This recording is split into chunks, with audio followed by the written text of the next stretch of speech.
So even though John's wife has no life insurance payout because of the expiration of the term insurance, she has enough financial resources, more than enough than what was intended, and she gets to enjoy the rest of her retirement.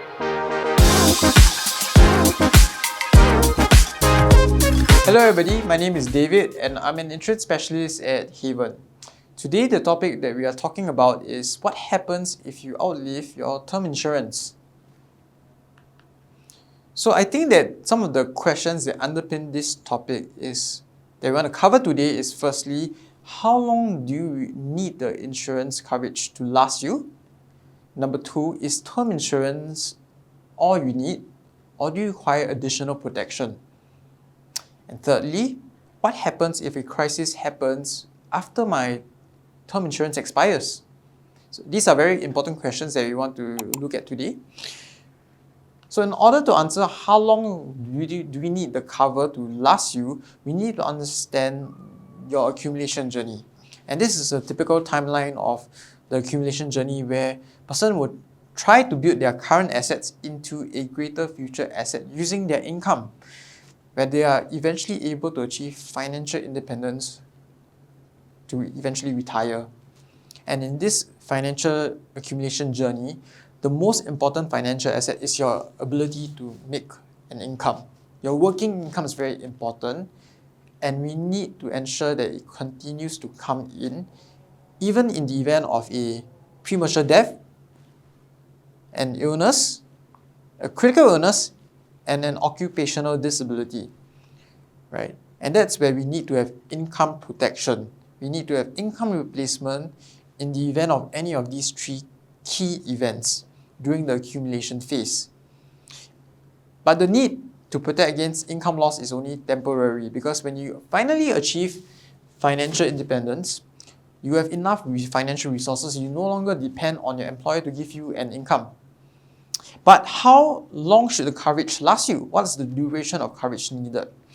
So firstly, for the death coverage, you only need the coverage up to the point you achieve financial independence, to retire or until your dependents become fully independent and no longer rely on your income. For critical illness and occupational disability, you need the coverage to last you up to your expected retirement age or your financial independence, because beyond that, you no longer need income replacement. But is term insurance all the plan that I need? Well, firstly, to answer that, we need to understand what are some of the impacts in the event of a medical crisis.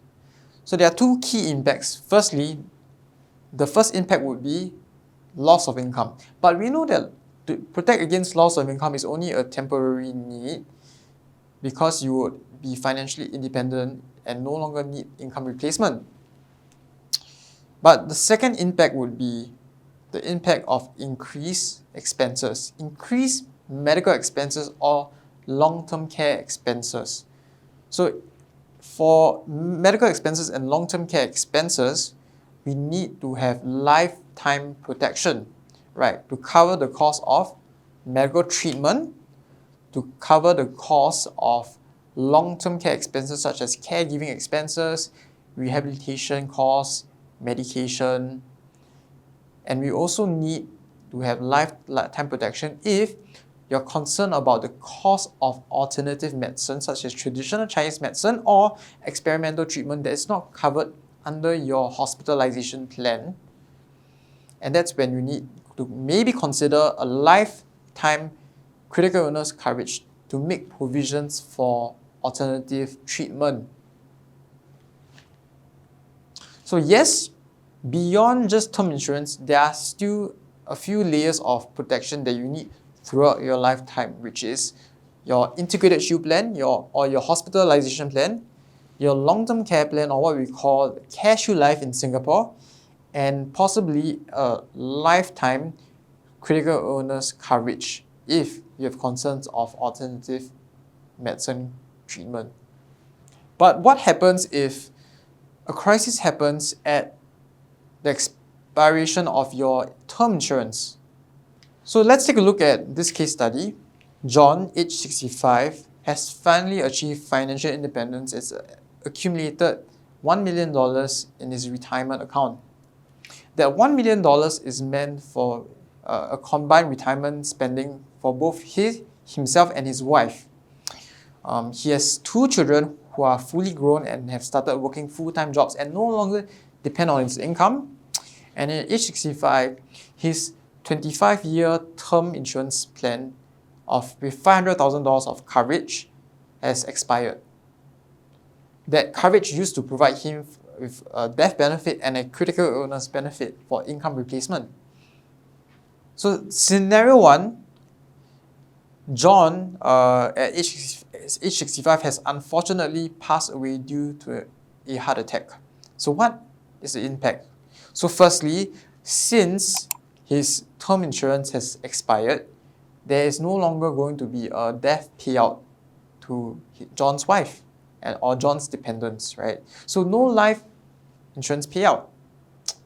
However, John's wife, after 3 months upon his demise, received a $1 million check, right? And that $1 million check was from the retirement account John spent many years trying to accumulate, which was meant for both him and his wife's retirement. Now, John's wife gets to fully enjoy that $1 million for herself. So even though John's wife has no life insurance payout because of the expiration of the term insurance, she has enough financial resources, more than enough than what was intended, and she gets to enjoy the rest of her retirement. John's children are fully independent. They have started working full-time jobs and no longer need to rely on John's income or his wife's income to make provisions for themselves. So there's no need to have a death payout for their children. No need. Scenario 2, in the event of a medical crisis, right?